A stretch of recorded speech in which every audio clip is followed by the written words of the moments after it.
What is up, all you addicts out there? Welcome to podcast episode number 16, the Addicted Fishing Podcast. And we got a special guest in the house tonight, along with Cameron Black and Josh Handy. Joshua or Josh? Do you like Joshua Josh. or Joshua? Call me Jay. Jay. J-Dog. J-Dog. Who's our special guest tonight? Introduce yourself, Tyler. Yeah. So my name's Tyler Comeau. I work for CCA Washington, so Coastal Conservation Association, and I work here out of the Vancouver metro area, Portland area, and I'm here to represent over 4,000 anglers who care about not only sport fishing, but making sure we have more fish to catch in the future. So lots of fun stuff going on there. Yeah, so everyone out there watching, we have done some stuff with CCA in the past. We're all members of CCA and support a lot of the things that CCA does, and so we've supported them along the way. Do we agree with absolutely everything they do? No, probably not. I don't even really know everything that they do, but I do know the things that I support are things that I want to support of that CCA Yeah, is and before doing. we turn this into a giant political speech, we brought Tyler in because we want to get some updates on a project that they've had going for a couple years now. How long has that just been going before I introduce it? Yeah, this is actually the 7th year of the project, the 6th year of the Derby. 6-year Derby. So Yep. what we're talking about here, just to get going, for the guys that are out there that are always wondering, like, what can you do? What's going on? In our last podcast, we're really starting to chirp more and more about broodstock programs, just because we get to deal with the natural genetic of the river. We get to put more fish in because of that. We get a better rate of return on the hatchery fish that we do put in. The success of the broodstock programs across the Northwest are huge. It's undeniable now. Now the question is, how do you implement it? And there's a broodstock program going right now in the Hanford Reach, and it is sponsored. I guess you say it's sponsored by CCA or created by CCA, or It's a partnership. To make something like this happen, it requires a partnership. So we do work with WDFW. And we also work with Grant County PUD, who helps fund the project, and they help fund the hatcheries there since they run Priest Rapids Dam, among others. So it's 3 groups coming together: one nonprofit, one power utility district, and then or public utility district, and then WDFW. So it's actually really cool to make it happen like that. And they all want salmon. What we're talking about here, guys, is the King of the Reach Fishing Derby. Yeah. But it's also should be / broodstock collection. Yeah. So why don't you give the guys out there that are listening to this why don't you give them a rundown just on what the event is, and then we'll get back into talking some of the nitty gritty on like how this was implemented and just some other really cool information for a lot of these guys that are out there looking for something to do to help get more fish back in the water. Yeah. So what the King of the Reach is, it's the CCA King of the Reach live capture fishing derby. And that's like the key word right there, live capture. We all think of fishing derbies and it's about catching as many fish or the largest fish, and that's how you win it. And bonking them, right? Well, this is different. You're going to be out there on the Hanford Reach in closed waters, and we're talking, this section of the river likely this year will be closed for at least a couple weeks. So you're fishing out of Vernita or White Bluffs, 2 areas, and you're fishing for the future. You're literally going out there and you're bringing a large cooler with you, or you could use your fish box. You're filling it up with river water, and CCA and WDFW and Grant PUD, they've funded these aerators, and we loan you an aerator for your boat. So you have a live well. You essentially have a live well for a salmon right there. You catch salmon. We're looking for wild fish, not hatchery fish. And then you bring them back to the launch, or a boat comes and picks them up from you. And what happens is those fish get used as broodstock, parentage in the hatchery, and it's been extremely successful over the years. It's partly responsible for between 15 to 30% of the hatchery eggs taken for that entire program. And we all love at this table. I know we all love Columbia River Upriver Brights, right? Oh, absolutely. Those are the ones that we're catching. Those with are the 360 Super Series, all down in Vancouver and Woodland, and down at the Buoy 10 fishery. These are those fish. These are the fish that fuel Buoy 10. They fuel fisheries offshore, and they fuel them all the way up to Columbia. So, this is probably our healthiest run of salmon in the vast majority of years in the Pacific Northwest. It has been. And so, quite frankly, it's extremely important for us to be able to continue to produce these hatchery fish, to have a program like King of the Reach, where we're bringing wild fish into the genetics. And beyond that, it is a derby. So you're winning prizes too. If you catch the most fish, if you're the king of the reach, well, you're taking home some prizes right there. We gave away about $12,000 worth of prizes last year on this. And you don't even have to catch the most to win prizes too. We have daily prizes. We have essentially random drawing prizes. Participation. Exactly. You're out there Participation catching prizes. fish. So, I mean, there's a ton of different ways to win. And once again, it's a great event. And this year, it's, like I said, last weekend in October. That's what it is every year. So it's actually the 26th through the 28th of October, Friday through Sunday. So yeah, it's I think the premier fishing derby in the Pacific Northwest. If you want a unique event, one where you have a great opportunity to truly take home some good prizes, and then there's no other opportunity like this for people to go and help the resource while having a good time. How many fish? Let's just take last year as an example. On Yeah. a pretty low run, how many fish were brought in during these 3 days tournaments last year? Yeah, correct. Last year was not a great run, and they still brought in. Just under. I think we were 490 or so wild fish that were turned in to the boat launches during the 3-day derby. We call it 3 days. It's about 2.5 with the Sunday short day. And some of these fish are pigs. Oh man, Oh yeah, the big Hanford Reach bright. these are Pigs. yeah, exactly. Sure ain't bright. Yeah, they aren't at that point. The meat is bright. You Those are guys, TJ oh, Hester gosh. fish, Oh bud. my gosh, everybody thinks are upper Hester bright. fish. It's not the outside of the fish; it's what's inside that counts, Marlon. Yeah, Yeah. but by that time, all the nutrients are out of them. We Hey, like catching those fish. Don't forget that. they're big, beautiful red fish. That's right. Okay, Irish. They just are like a cool. CCA logo. They are They're cool. red fish at that point, just a I different think they're red fish. dope looking for sure. They are. They're fun to catch. And the coolest part too is since the water's closed, those fish haven't seen gear in a few weeks, at least. And so they're super, super aggressive. They're getting ready to spawn. They're territorial. So when you run a big old plug by them, like a killer fish, 15 KF 15, 16s, wrap them up with tuna or eggs and divers, or whatever, you're getting crazy bites. And for those guys yeah. that don't know, too, like these are wild, true wild fish. Yep. There's no other real way for these guys to collect them because they're only wanting these fish that are going to these very specific areas. So they can't weed them out at a dam. They can't really net them without tearing them up too hard. So Correct. they've utilized the sport anglers to go out and collect these fish. And like you said, you almost had 500 fish. What did that yield? Do you have the egg take? Like, I mean, how many eggs Yeah. did we put back into the system because the sport guys got out, got off the couch, got off their asses, and went out and actually helped something? Yeah, so looking at it, actually, and this is 2016, which was also 500 fish. It was caught almost the exact same number of fish caught. Okay, so 2016 numbers, because we had those back from the hatchery, it was 15% of all the eggs that they used at the hatchery that year, all the egg takes at Priest Rapids and Ringgold, the two big fall Chinook hatcheries on the Reach, came from the Derby. That's a lot. And their goal is to get 30% total. And the Derby that year was 15% of them, so half of them. It was just under 1.8 million salmon eggs. Jesus. So here's a question. So I forgot to ask that for those of the guys Yeah. that watch our live feed. We had Tyler on our live feed too, and we Yeah. talked a little about King of Reach. But so you guys caught 500 fish. Is there a cutoff? Like, what if the anglers showed No. up in droves and we caught? Let's say we caught 2,000. Would you guys take every single one, and would they make eggs out of every single one? Our friends at WDFW and Grant County PUD, the guys that run the fish programs up there, they're awesome. They want as many fish as possible. So No cutoff. No. there's you couldn't hit a capacity boy, at the hatchery. I would, yeah. Because here's what I'm thinking already. Like, why don't we turn this thing into like 300 teams and like make it Yeah. happen? Oh, Let's get man. some upper It'd be great. bites. We'd have to order some more aerators, but we're totally down with that. I mean, really, the thing is if you figure they're taking at 30% was caught by 180 angle or 15%, and they need at least 30 out of 6 million eggs. I mean, we could be catching 1,500, 2,000 fish, no problem. The real factor would be the impacts of how many fish are actually getting on the spawning grounds there. And even this year on a low run, they're not concerned about getting enough fish on the spawning grounds at this point. They believe they'll have enough natural origin fish on the spawning grounds With the broodstock to suffice. With the broodstock to suffice. So it's not like we're pulling too many fish off. We could go catch another 1,000 or 1,500 fish, and I can tell you they'd be jumping for joy. That hatchery truck would be running back and forth a whole lot. But that's a good thing. So you need more teams then. We need more teams. We need people to pay $25, ccawashington.org/King of the Reach. You got to go do it, man. $25 gets you in. $25, 3 That's days cheap. of fishing. You don't Yeah, need a so- license. You don't need a license. We had Just go fishing. we had people from. What'd you say? I was gonna say, so 400 fish caught for how many teams? So It's what can 400 people expect to catch if they go do 480 fish We last caught year. like 25 Yeah. fish or something, didn't we? Yeah. Yeah. So last year was 480 wild fish caught. Now this doesn't include hatchery fish, and if you fished on the Reach before, and I'm fortunate enough to get to go out there and fish most years, like you'll know that you catch probably 3 to 1 or 4 to 1 wild fish to hatchery fish out there. And so if you figure that, there were another about 120 to 200 hatchery fish caught last year too. So really there are about 600 to 700 fish caught last year in the Derby. And so you figure for 179 anglers, that's what?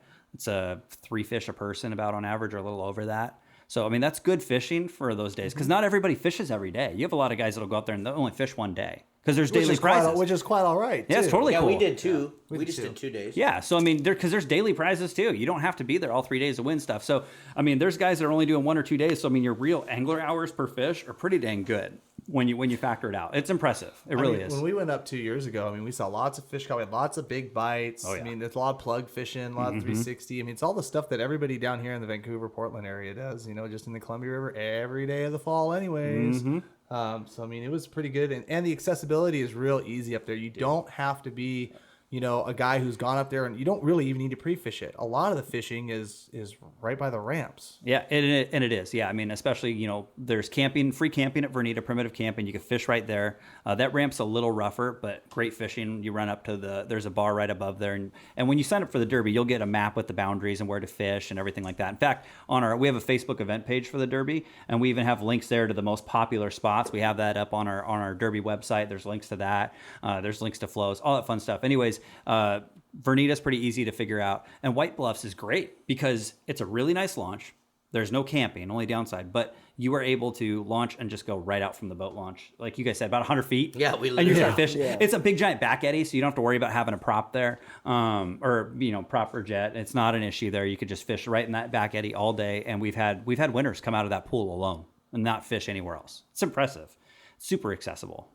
So much fun. Like I said, and I mean, it's not, like I said, you don't have to pre-scout it. It's like I said, all you anglers down here that know what's up in the Columbia down here, you take all those techniques and go right up there and apply it, wrap some plugs and go fishing. And I could tell you guys too, we already have from the Clark County and Portland area. We had a guy sign up from Beaverton today. We've had like 2 teams from Battleground already sign up, a team from Camas. So we have guys already heading upriver. And I was saying earlier, last year we had Idaho, Montana, New York, Florida, California guys, Oregon guys. These people are all coming out for this thing. And this started as a group of volunteers back in 2012, putting on a really small event, and it's grown from there every year. I mean, we've gone from when you guys were there were about 120 anglers. Last year was 180, and this year we're expecting well over 200.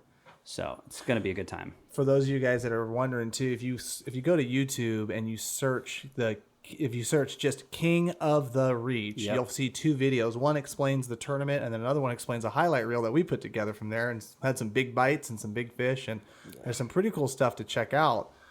So for those guys that are looking for more information, cca.org. CCAWashington.org. CCAWashington.org. Yeah, and then just / King of the Reach. Or you can just go right on there. There's a big red button that says derbies. You can hit that, and you can see all the fishing derbies. We put on several derbies, but again, nothing's like this. There is no other broodstock collection derby that we know of in the country. So it's, like I said, a super unique event where you get to give back. And I mean, hey, if you didn't get enough action this year, like here on the lower river, even upriver, if you didn't get enough action, this is going to probably be the hottest bite of the entire fall season. And you're in a contained space that's closed to everybody else. So good stuff. On good bite. One other little factoid too that you were talking about in the live feed was that you guys collect all these fish, you handle all these fish, you grab you hook them, you net them, you throw them in an aerator, then you drive them to the bank, this and then is the aerator, and then the aerator, or then you take them out of the aerator, you throw them into one of the handler's nets. The handler walks them up the hill, hands them to another guy. They throw them in a truck, and yet out of those 490 fish, only after they've been caught, and then you can use bait up there too. I mean, there's a lot of guys fishing eggs. There's a lot of guys fishing big plugs, super baits, the whole 9 yards. Only 1 to 2% mortality rate, if that. Immediate mortality, 1 to 2%. Yeah, and delayed was less than expected. And then as far as fish, they hold them at the hatchery for a while. You have to remember, these fish then go up into a holding tank at the hatchery, and they don't get spawned that day. I mean, it could be anywhere from 3 days to 3 weeks till they spawn them, till they're all ripe and ready. So, I mean, at that point, they actually, for fish that just swim right into the hatchery or river in the trap, including wild fish, because a few do, not many. We have the exact same at that point mortality rate as a fish that just swam in on its own and was never handled. And that speaks volumes for the sport fishery as a whole. Like, we hear these numbers where it's 10, 15%. And yet here you have a prime example. 1%. And these fish are getting harassed more than like a fish that I just catch in my boat, bring it in the net, take the hook out, and just immediately flip the net over and off they go. Yeah. I mean, these fish are being handled 10 times more than that. Correct. And the mortality is it's to the point now where every single fish you net is counted as a dead fish. they count it against you. Yeah, it gets a little ridiculous. So there's some good science and there's some good worth from the sport fisheries that are being shown right here in the data. Literally. I mean, and you can't say enough about having angler science and having now 5 years of proving that we can have a low mortality and that we can fish responsibly and at the same time, make a little money for the prize winners. You can't go wrong. I mean, I mean, like you said, there's no way. I don't see any sportsman ever, booing this project or booing anything at all for this. I mean, like I said, it's a sport involvement. You're catching fish. You're not killing them. You're adding to the hatchery. You're adding to the upriver bright population. You can't go wrong. Yeah, exactly. And it's part of it is protecting hatchery programs. We'll talk more about broodstocks themselves, but I mean, you have to, in a lot of these fisheries, you have to have a certain percentage of these fish that have or of your hatchery produced fish, they have to have a natural origin parent.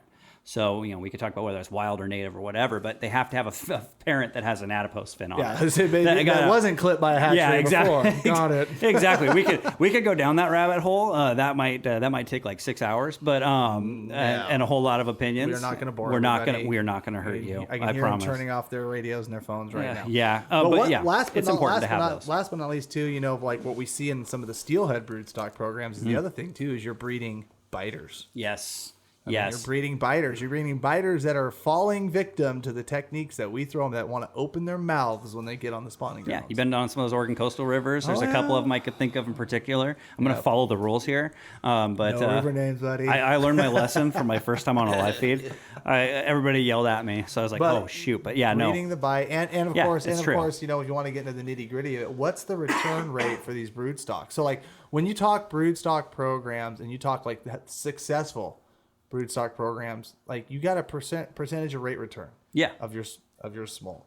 What do you see with a broodstock program over like a general hatchery program or like a hatchery program that they were using 20 years ago versus now? Yeah, so I mean, there's a few different things there, and at King of the Reach, we haven't actually gotten pit tag data on that back from the bios, and that would actually be really fascinating to see because the problem is they mix all the eggs and the milk together, but in general.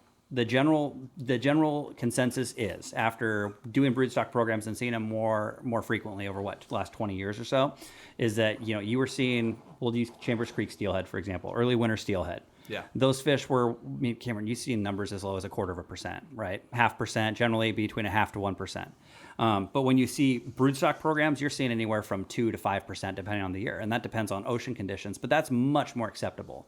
In a wild population of salmon in general, like with Chinook, they're looking for a sustainable population. They want around 3%.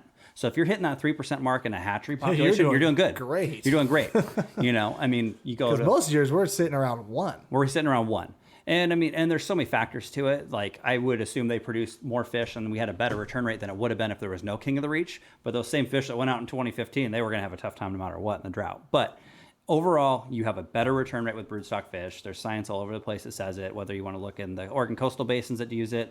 There used to be a program up on the OP that they did it, and you can go on and on. So as long as the hatchery is operating properly from there and they're taking the right steps to raise these fish to the right size, at the right water temperature, and releasing them at the right time, you could really maximize your hatchery dollars and therefore maximize your return for anglers to Talk catch. a little bit about that. I was just going to say, so you were talking to me about that on the phone, like the size of these fish and then release times and all that kind of stuff. Yeah, no, it matters, man.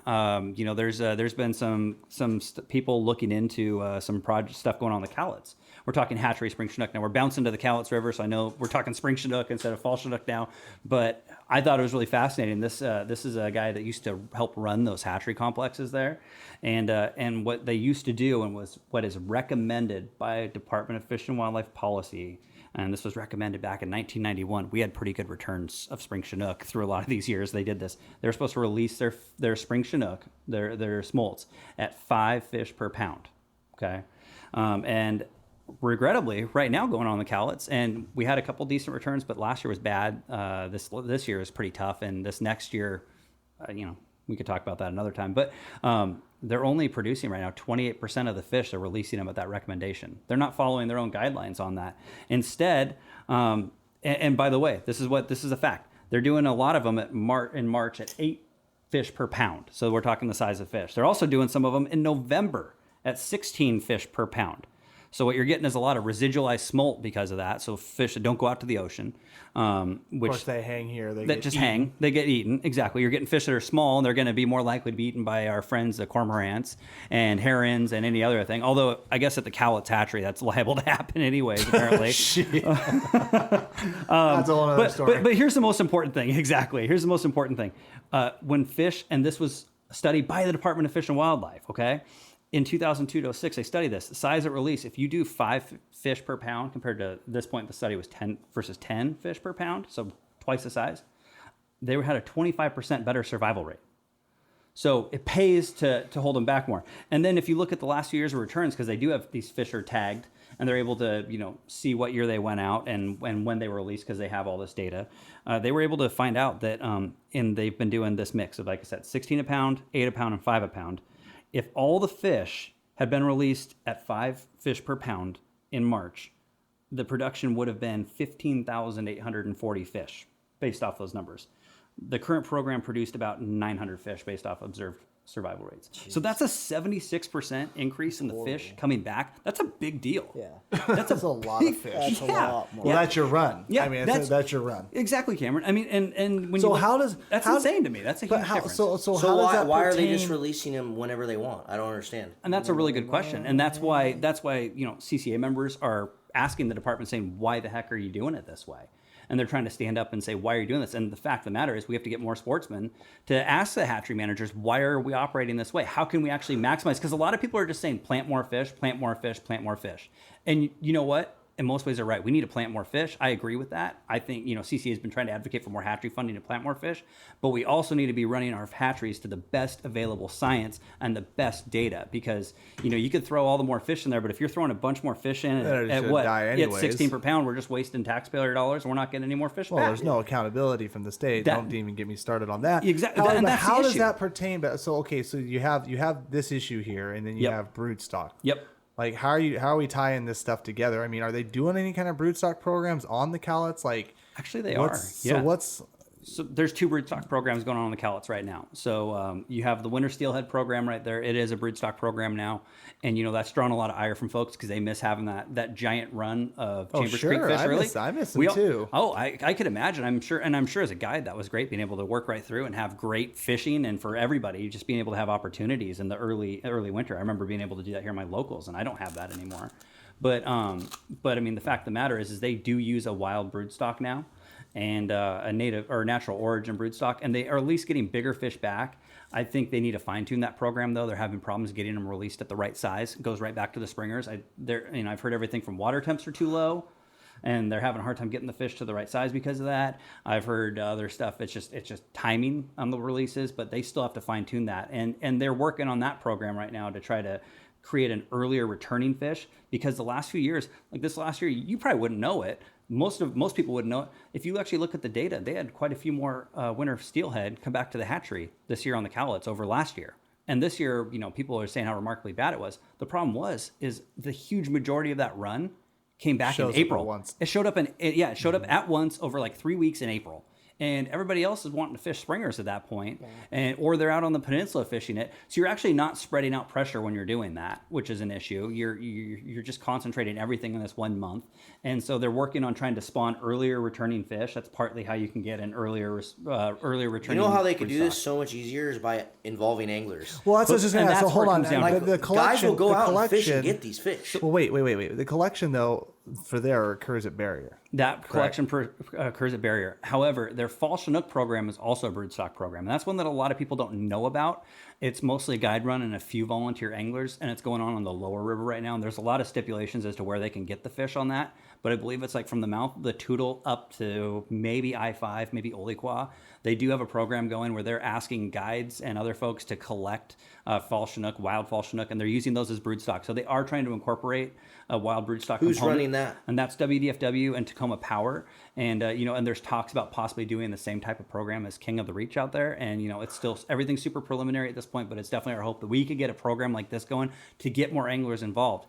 And the other thing is I don't, one thing that you could say about the department is, they don't necessarily promote recreational fishing enough, I don't think, because they could be promoting this program, the heck out of a program like this, and get a lot more people involved. News to me. See, it's news to you, and you guide in Southwest on Washington. account. Exactly. So they have been doing this program though the last few years, and we've been in talks with them about expanding it to an angler derby format because, quite frankly, it gets way more interest. There's broodstock Well, programs. are they hurting for fish?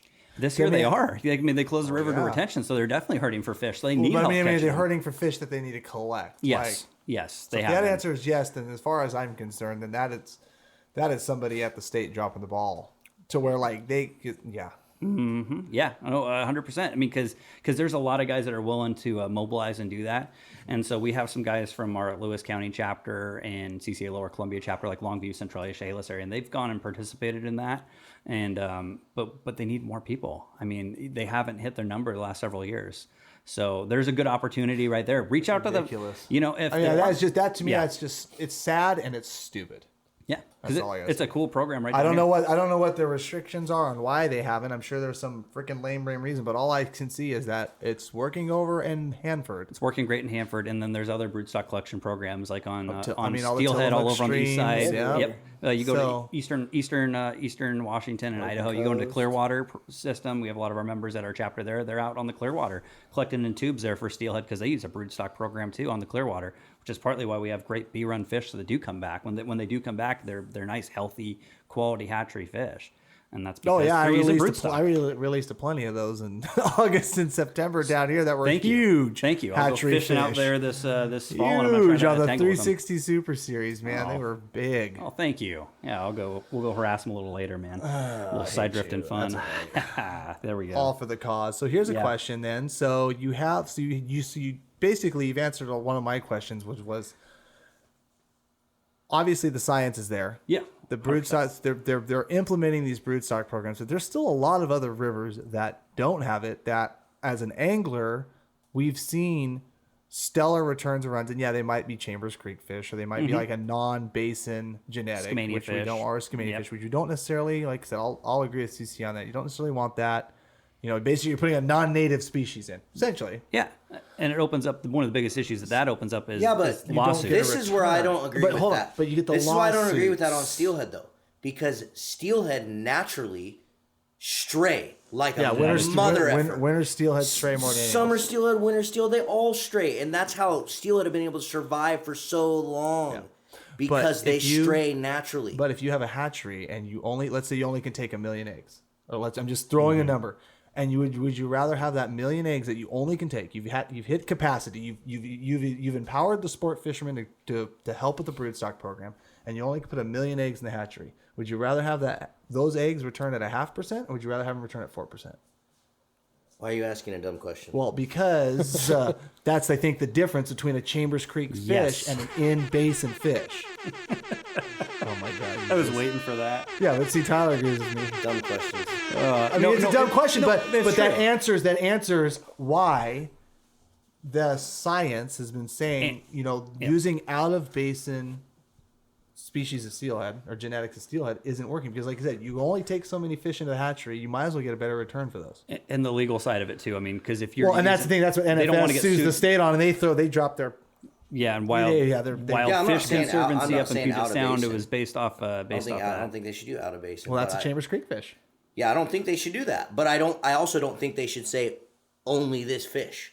Like what they're doing on your river right now, for example. yeah. What they're doing on our river. They're only passing fish that are That's 100% genetic. Yeah, that's something That's the stupidest thing in the world because I guarantee it you is. historically there was fish up there that were not from that strain. But that I wouldn't necessarily call that a broodstock hatchery program because first off, those fish aren't going back to hatchery, they're not. And second, what we're talking about is like the one that's closest to here, whatever. Yeah, You're gonna have to edit that one out, but whatever. I mean, basically, what Yeah. we're talking about is like what's going on in the Lewis River. I Yeah. mean, they're taking fish at the dam. They're only passing the natural genetic up into the upper reservoirs. I don't think that means they're like taking and killing the other ones. I mean, No. they're putting them back, but they're not bringing those fish into. I kind of wish they were. I mean, shoot, you have a great collection. You can do whatever you want. Doesn't make any instead sense. Instead of putting what them they're doing. putting them in the gravel. What they're doing is a giant waste of money science experiment that will not work. We'll see, I guess. It's not going to work. Yeah, I mean, and you have to remember too. There's different types of hatchery programs. You have programs that are conservation programs who are trying to rebuild runs, and those ones. I mean, you look at that Snake River program, Fall River Snake Chinook, Snake River Fall Chinook, were almost completely gone. I mean, they were almost extirpated 15 years ago, and that run's been brought back pretty dang considerably through conservation programs where they were actually using hatchery fish to rebuild wild runs. So there is some logic there to using hatchery fish to rebuild wild runs that are now spawning in the wild, and they're able to do that through certain permitting processes. They were able to do it, and a lot of that was tribal. But at the same time, these are harvest hatcheries, are hatcheries that are built for us to, as sportsmen, to go have steelhead to catch. They're having to follow not only best available science, but they are having to follow different assets of the ESA and law. Mm-hmm. And if they use a fish that's at least from Southwest Washington, mm-hmm. which is why, by the way, they don't on other systems here in Southwest Washington that still get early fish, they've switched away from Chambers fish. They're now using Lower Columbia. They're using Big Creek stockfish, which are native to the Lower Columbia system. That are also an early returning fish because they're a lot less likely to have the same introgression issues, and then also at least their genetics are from the same area. So some of those rules make sense. I get it, but you're right. We always have to be striving for how do we make a better hatchery fish, because it's like you say, if you keep doing the same thing and it's not working over and over and over again, why are you doing it? That's what I just don't understand. Well, and like I said, with that project going up there, I mean, where have they done something like that? I mean, we're gonna get those guys in here to give us the rundown on that as well too. Yeah, with steelhead, I'm not sure. They do steelhead and spring chinook and coho. Crooked River steelhead, they're coming up over Round Butte, and they truck them up, drop them, and then collect them and truck them down. They have a collection tower there, and then obviously sockeye there up the Metolius. But I don't think their sockeye returns to anything great. They have been getting steelhead spawning in the Crooked though. So yeah, they get fish spawning all up and down up and above those reservoirs right now. Yeah. But like I said, I think the collection's been a little tough. But one thing I will say, it all seems nice and handy and dandy to me, but it doesn't say anything to giving us more fishing or anything like that. All it says is have fun with your cool science experiment. That'll take 25 years, literally 25 years before they're going to see anything. Yeah, I think one of the biggest issues in a lot of money, because those collections and stuff. But like I said, I'd like to hear. But I think one of the issues too with the river, with the Lewis, the North Fork, anyways, is that there's just not a lot of spawning habitat. That river's only 12 miles long. It's not, and so I think it's opening up a lot of that other stuff to quote unquote native fish. So I think that's kind of like. Yeah, and you're right. It is all feel good. It's totally feel good. To me, that's what it's like. Okay, you guys screwed up. To me, you guys messed up. You guys built a freaking dam like a bunch of morons and only left 12 miles of river. You screwed it up. It's irreversible unless you blow up the dams. But here's something to think about. That river has 3 hatcheries, and what's happened to the spring Chinook run on it like the last 10 years? Do you have a sound effect for that, where it just goes crash? Yeah. And so like I said, if there's a way that they could step away from that, or maybe implement or supplement that with what they're doing, like who knows? Yeah, I mean, at least I don't know. That's just a whole nother thing. You're right. I think they should collect them all right there. How do they allow that to just catastrophically crash and continue to crash and nothing happens? It's there's a lot makes there on that one. Hatchery restrictions. That doesn't make any sense. Some of it and then they also had a lot of disease issues on that with the spring chinook and net pens. A lot of flagtail and stuff going on in the net pens. They had a lot of years of issues, which coincided with the poor returns. Which is why, like I said, if they could take some of, maybe if they have a better, more robust, natural run that they're doing the truck and drop program. So, and it all comes back to this, as far as how having. I just think it's so stupid. You're putting fish in a freaking truck and you're driving them.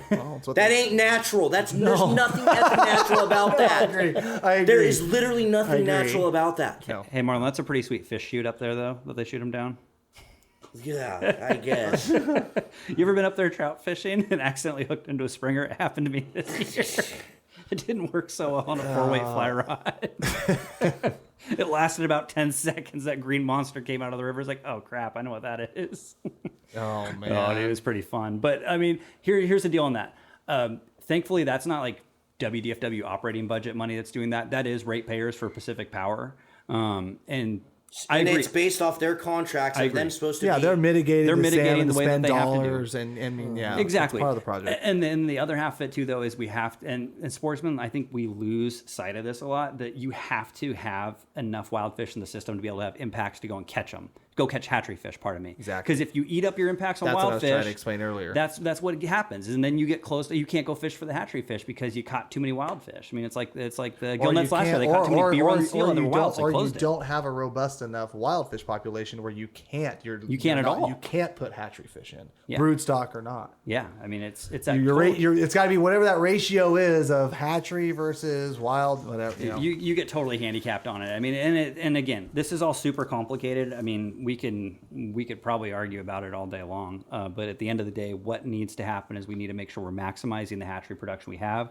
We need to increase it where we can responsibly, and beyond that, we need to start holding people accountable to make sure these projects get done. like And by that doing that, we also need to get involved and get off our butts, get off the couch, just like you guys say it all the time, and go out there and get involved in a broodstock program, and beyond that, try to get these folks that are running some of these broodstock programs that we don't even know about in areas we live in.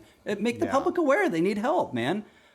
We're all wanting to go fish. I'd rather go fish and help somebody out. I personally, I don't want to keep a Cowlitz Thule right now, Right, but I'll yeah. gladly go catch one and turn one in. Right, fish for a purpose too. I'm sure my neighbors might like it, but I'm nicer than that to them. So, Fish for the future. yeah, exactly. So Like I said, to me that's terrible. Like, and like, I don't know if there's like I said, legal constraints about involving some of the sports and some of that, but something like that, that's just stupid. Like that is, it doesn't make any sense to us sitting here right now. There's gotta, please tell me there's like some law, or maybe somebody out there listening is gonna call me like, hey, we want to do this, but we have to keep it to this many people collecting this because, and give me a damn good reason. Yeah. Because like I said, Hanford Reach, King of the Reach Derby, successful, and not even that. And truth be told, still not as successful as they want it to be. I mean, you're at that 15% egg We take. wanna They keep want growing it. 30%. Yeah. So I mean, geez, like. We want to catch 1,000 fish this year. Whatever. I mean, yeah, no, 100%, man. It's right there. I mean, and yeah, there could be special mitigating circumstances on the Cowlitz project as to why they haven't been Let's contacting figure that people. crap out and break it. But yeah, I mean, last year during this time of year, we were talking to them, and it was about we wanted help, and so we reached out to some of our chapter members trying to get folks to go out and do it. So, I mean, there is definitely there was at least a desire there last year. I'd like to hope there's still one this year, but that has been a project they've been doing for a while now. So. Unreal. I mean, Yeah. and like I said, not just for that river too. I mean, so like I said, so obviously, like I said, it's that ratio of the hatchery versus wild fish. Yeah. And why just the Cowlitz? Like, why aren't we seeing? I'm just going to drop some river net. Why aren't we seeing it on? I mean, let's just say like the Grays, the Locust, the Washougal, like, I mean, everywhere. I mean, do you know of any other broodstock program that are going on any of these like Southwest Washington strips and even up into Puget Yeah, like Sound? why aren't they doing it on the Olocum? And they why put is it on a ton of hatchery damn fish in river there. out there? And so here's the deal: they could be collecting wild fish and keeping them for spawning in the hatchery or at weirs, because a lot of those systems, you know, you look at the Washougal, a lot of The those Locum they collect them. They collect them at a weir. So I mean, they have ways to get some of these fish a little more accessibly, and some like on the Klamath, it's pretty easy for them to pick up wild tulies because that gigantic mega weir down on the lower river. So I think that's a nice way to call that. That's a whole different deal. But there are ways for them to collect them on these others. But on the Cowlitz, you don't have a way to collect them until Barrier Dam, and those fall Chinook, they don't spawn, or they're not going to wait to get up to barrier to spawn. They're going to spawn in that lower river. That makes sense. So some of it is relative to what species it is, what are its spawning characteristics, what controls do you have on the river? Can you collect them on these weirs? Can you not? So I can't say that they aren't necessarily doing this on other systems. Just some of them, maybe they don't need anglers' help as much. But on the ones that they do, I don't know why they don't reach out more. Do you believe, or do you know that if all these hatcheries are running at like their capacity right now with broodstock? I don't know how much that would change it personally. I really don't, because I mean, it's No, all I'm talking like money wise. I'm talking like I'll just throw it out there. I have no idea. Is that a Locum and hatchery? Is it pumping? I mean, is every freaking raceway full of fish? I mean, are they running at full tilt, or is it like a budget constraint? I mean, I'd highly doubt it. I highly doubt they're running anything full tilt. I mean, when was the last time you went to a hatchery complex and saw everything running full tilt? I mean, honestly, because I like stopping by them. I like. I don't know. talking The to one guys. next to me, they seem to be putting $10 million into it, but I don't see any more fish coming away from it. No. And to be fair, and I will give this, like, if you go down to, I think Oregon, for a lot of their facilities are really nice on their hatcheries. At least they seem to have been better maintained. A lot of our hatcheries are 50 to 60 years old. Yeah, and they are let's- not so So let's- are they using Big Creek fish in the Olocum then?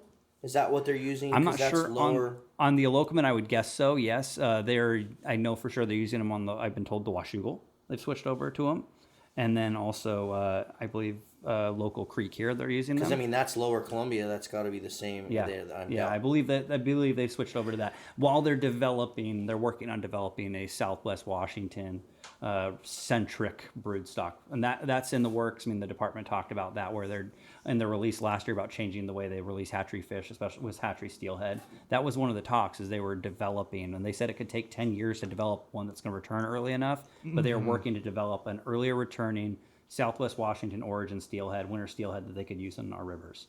So I don't know if that's going to mean they're going to be able to plant more fish for sure, because that's going to be up to the decision makers and getting them money. But if you have less introgression issues because you have the right genetics in these fish, okay, you have less of these fish on the spawning grounds causing issues.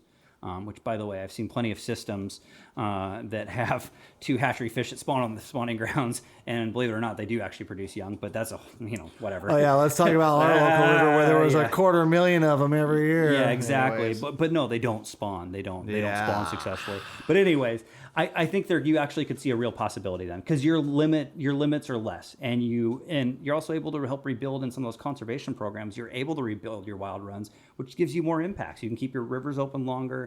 You have a healthier wild run. You're going to have healthier hatchery runs. I mean, it all kind of goes hand in hand. And everybody knows about impacts when you want to talk about Buoy 10 closures, Buoy and 10, Columbia closures, Summer Steelhead in Columbia, Puget Sound all the time. Closures. What about? So we talked, steel. I mean, what about like coho? I mean, what about like just areas that can just pump numbers of coho? Like, I mean, I don't get it. I don't understand why there's not. Everyone talks springers. Yeah. Everyone talks steelhead. What about other species? Yeah, I mean, it's totally doable. I'm not sure if they do have any of those coho programs right now. Coho have been pretty resilient in a lot of their systems, which is kind of interesting. Like on the Oregon coast, they have pretty healthy coho runs, and they weren't healthy for a while. So I haven't heard of a coho broodstock program, but that doesn't mean it won't work. I don't know why it wouldn't work. So, I mean, again, you can do it with any of these species. It's just choosing the right path. What happened is when we had our hatcheries blow, we started using a ton of hatcheries in the 40s, 50s, 60s because there were no fish left because we freaking caught them all, if you really want to look at numbers, but that's not important. They started all these hatcheries, and what they did at a lot of these systems is when they were collecting fish at the weir, and they had this nice, easy domesticated breed, essentially. They like Chambers Creek fish, for example, and we use the Elocomin. They had these easy fish to raise that were consistent. They didn't get disease very easily. And back then they were new stock, so they survived pretty well, even without fresh genetics, right? They were still relatively fresh. They switched over to those, and so they'd get wild fish at the weirs, and instead of utilizing those into the stock or whatever, I've heard stories about them just eliminating those stocks where they get them at the weirs, bonk them, and throw them off to the side. And I can't verify this. This is back like 50s, 60s, but I talk to old anglers all the time. I think a lot has changed since then. But it has changed. But back then they didn't care. Why would the hatchery want to use a stock that's going to be harder for them to raise when these other fish seem to work perfectly fine and they can get the eggs no problem out of Puget Sound? I mean, you look today, Chambers Creek doesn't even have a run of steelhead anymore. So, but back then it was a fresh stock. It was easy. It was domesticated. I mean, it makes more sense trying to train a dog from a good line of dogs versus trying to go to the pound and raise a bird dog, right? Or go pick one that you don't know the pedigree of. That's a great analogy, actually, right there. Like you'd want to go and get a line of something good that's bred for it. That's you know what you're getting. You know what you're buying. Whereas the other one, you just don't know. So what do people choose? They normally choose the easier route, don't they? On most anything and everything. And that's what they did back in the day. And that's partly why we're here. So anyways, it's frustrating, but we can change things. And I think King of the Reach is a good example of volunteers coming together with an agency and actually working hand in hand. Because I mean, a lot of us get really frustrated with whether it's, Fish and Wildlife in this state or another state or federal managers or tribes or whatever. We all get frustrated with them. But this event coming up is an example of these folks coming together, working together, and doing something good. So there is a format there. We can do this. We just have to actually mobilize and get out there. So yeah.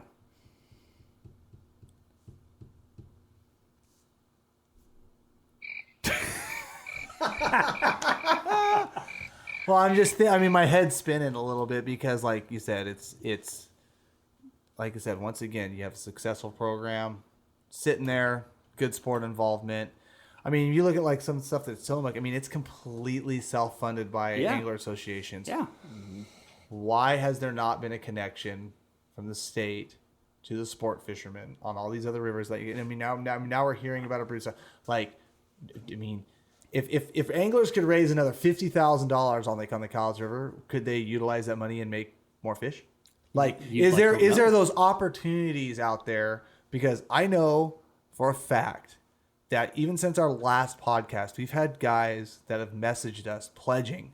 I mean, I'm talking 4, 5, 6-figure amounts to something that we could sink our teeth into as addicts and start, like, or get involved with. People are like, well, we're there, right there with you, man. And I mean, it's just asinine. There's just that disconnect. And I think that just needs to go. That needs to be something you go and you take in your area. Mad. No. It's not. No, it's not about getting mad. God. No, I mean, you need to go and actually reach out, and we need to go and talk to the proper people. Because if you go and King of the Reach happened because these guys were working with their bio really closely at the chapter, right? They were concerned about fall Chinook on the Reach because we've had really good returns of fall Chinook on the Reach up until this year. It's not as good, but we've had crazy returns for like 6 years.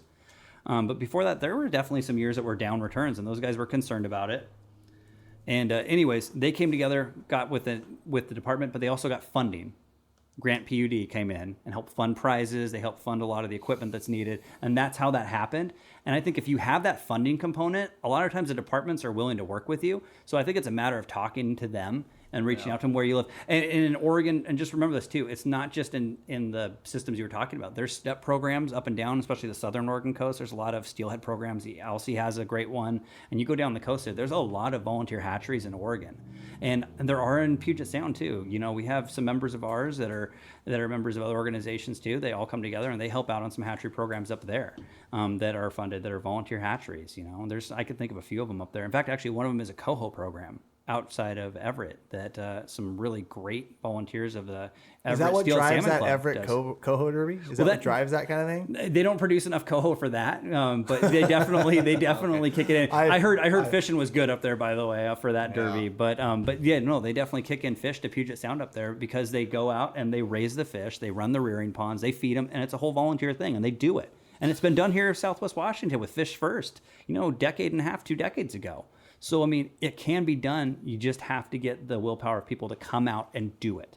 So, I mean, mobilize. That's what you guys say it all the time, and it's the truth. Mobilize. Well, I think for at least the people that we're talking to, it's step one. Like, where do you get started? Where's the opportunity? Work with local bios. Bios tend to be super, super helpful in this, and that's what happened at King of the Reach. It was guys working with their local bio. Coming back and forth to each other saying, "Hey, I need your help." Do you know who the local biologist is? I know a couple of them. Yeah, I don't know who's where now from back in my day. But there's a lot of great people that are. We on can the figure it ground. out quick.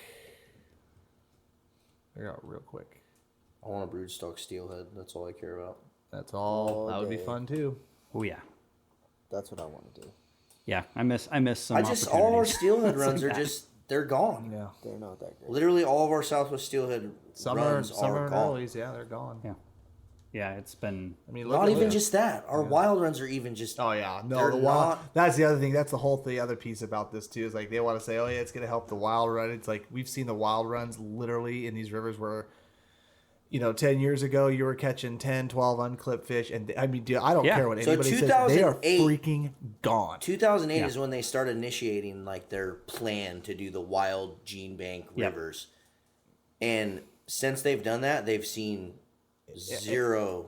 That I don't care what they can do red counts till they're blue in the face, and I don't give a crap. Those fish are not there like they were. No. They're not. No, and in the system, I know I'm assuming you're talking about. There's a lot of other issues that are going to make it really dang hard to ever actually get back a big number of fish. That's what we talked about Development, last time. predation. And, well, yeah, and water do whatever temps, you want. Water With temps. the That's fish. your biggest thing right Yeah. there. Water temps and water flows. logging. When the lower river development. supports really good bass populations and Good pike minnow populations. good pike minnow too. Oh, yeah. populations, it's not a good sign, especially when the flows aren't there for fish to get into the upper system. Plus, everything else that's going on. But I mean, on those gene bank programs, if you look at them. If you looked at what their projections were when that whole thing was going down, they didn't anticipate them returning a bunch more fish from that. They were purposely put there just to protect the gene pool that was there already. So let's broodstock the hell out of it. There you go. So that's the thing. That's If what there's I, an opportunity, let's try to do it. Let's get that's some more what fish I back. want to know. Like I said, how do we get started? How do we do that? That's what I'm talking about. And that's going to just take the willpower and the funding. If you have the funding, the department's normally willing to work. In the experience of what I've seen, if they're able to get funding for it, they're normally willing to do something. Yeah, funding it, honestly, like knowing what we know with like our fishing addicts group, and yeah, I'm not worried about that. Yeah. At all. I think there's seriously a lot of hope because a lot of this stuff's new in the last 15, 20 years. A lot of these programs are. The Nestucca program was newer, all of it. I mean, so there's a lot of good stuff coming. It's time. Yeah. It's time for that and time to do it. Yes, I agree. Yeah. Let's make it happen, man. I'm going to go help. I'm going to go clip some fins. Do it. Let's go All do right, it. guys, King of the Reach tournament. So for those that listen to this and you want to get fired up, as of right now, you got maybe 3 weeks by the time you hear this, 3 to 4 Yeah. weeks to go. Get involved, ccawashington.org. Yep. Check out their Facebook page, YouTube, King of the Reach, and Yeah, check out the worth first it. 2 videos there. We got a little highlight reel. We had a bunch of fun over there. Get Yeah. involved, and at the very least, go out and help these guys catch 1,000 fish instead of 500. Yeah, man, we're looking forward to a great event. And again, thanks to our sponsors who make it happen. A lot of them are sponsors of this show that contribute to that derby as well and put together really cool prize packages and boat packages for folks. So again, thank you to all of those. And thanks again for having me here tonight. I appreciate it, Yeah, guys. cool. And thanks to everyone that tuned in and everyone that's out there watching on YouTube. Make sure you comment suggestions of topics you guys want to hear in the future. Anything you guys want us to chat about on this podcast, we'd love to do it. And you got anything else, Cam? Everybody out there, start doing a rain dance for me. A rain dance? We need rain. Make it rain! Nah, I'm doing all Not right. in the forecast. Yeah. We need it. All right, don't forget to hit that subscribe button. Yeah. Thank See you, you on the Tyler. river.